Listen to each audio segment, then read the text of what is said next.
What's up? You're listening to Miss Krish, Guerilla Busfare Radio at GuerillaBusfare.com. Today we have Kim Osorio, former editor-in-chief of The Source. She recently came out with a book on September 9th called Straight from the Source, and we're going to talk about that today.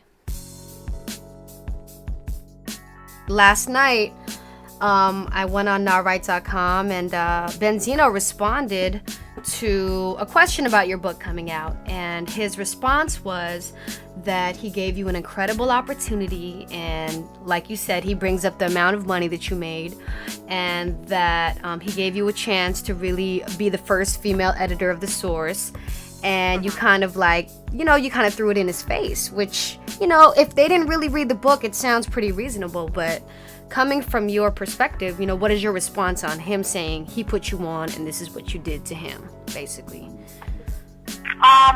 He was part of the decision-making process that made me the editor-in-chief.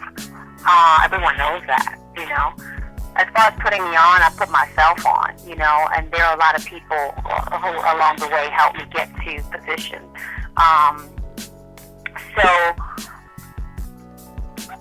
I don't really know what my response. I don't really have a response. Do you think he was like a call for a response? I don't know. No, I mean, I just. Should I my response is like he's a liar, and I don't really know. I guess. No, you don't feel. I mean, if you don't feel compelled to respond, you don't have to. It's just that it's kind of touchy because when he puts it in that context, it's almost like.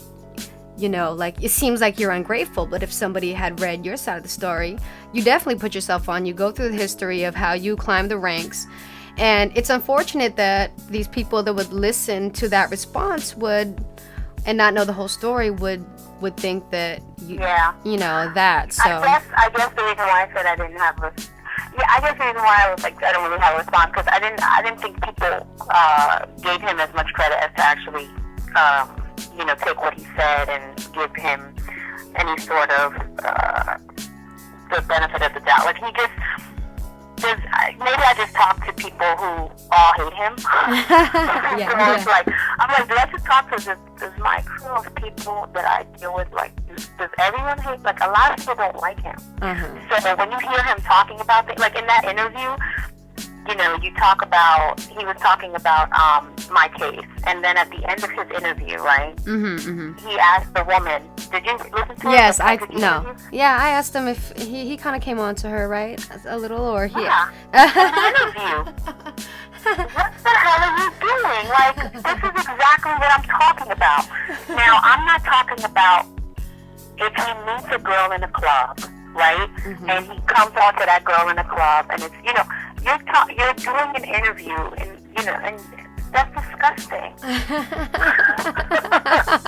I just, it's kind of like he's a clown to me.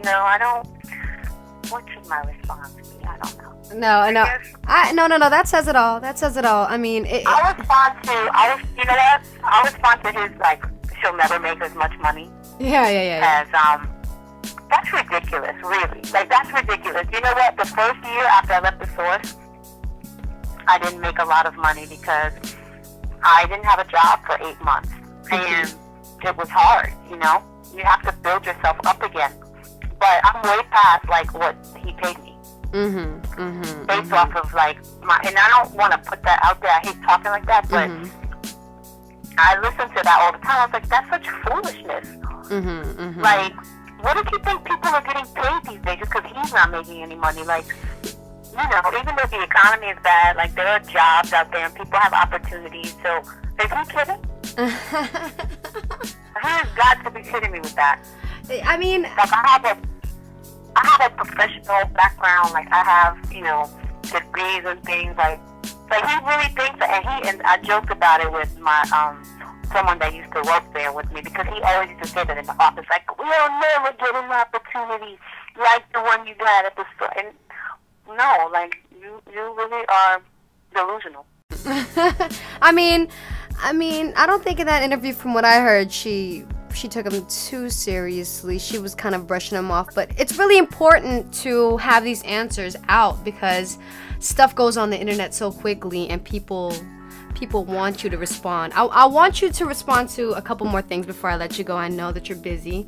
I know that people are asking, you know, for the people that did read this book, you know, it seems while you're going through the book, you know, you're defending a woman's right to privacy with who she is dating within the workplace. No inquiry. I mean, it's not fair that there are inquiries made on your personal life.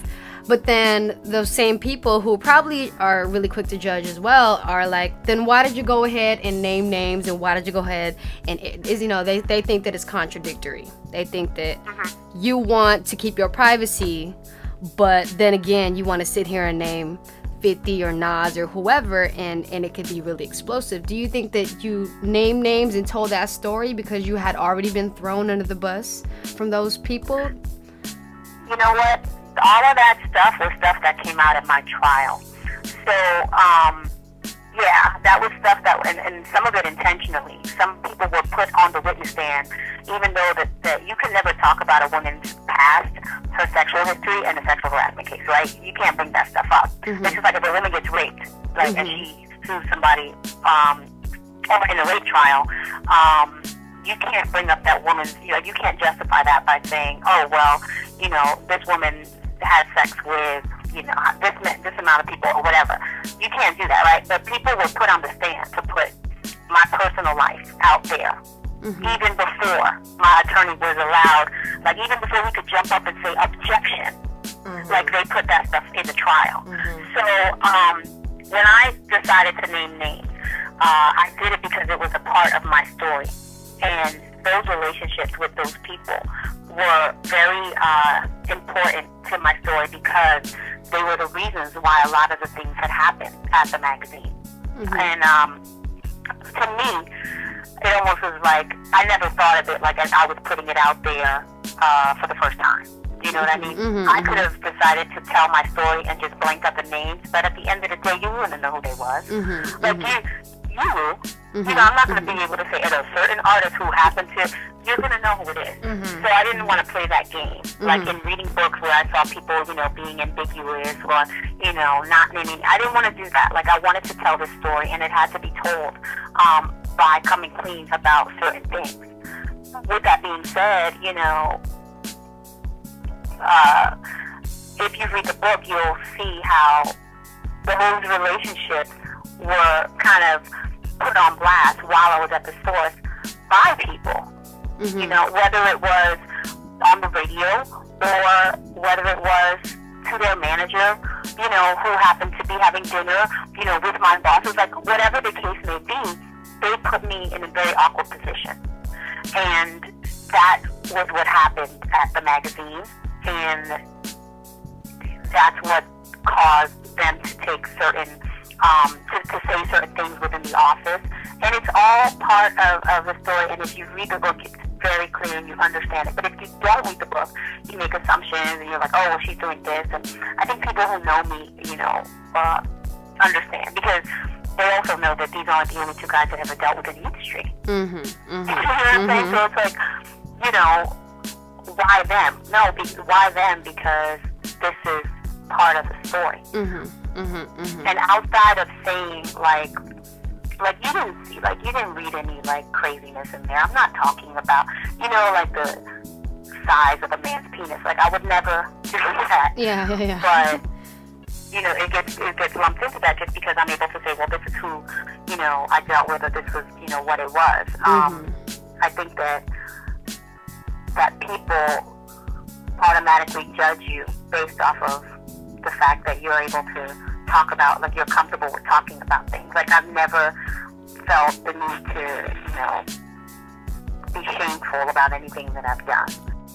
Well, that's it for now, folks. Make sure you tune back in on Monday to GorillaBusfare.com, Gorilla Busfare Radio, to hear the rest of Kim Osorio's interview about her book, Straight from the Source.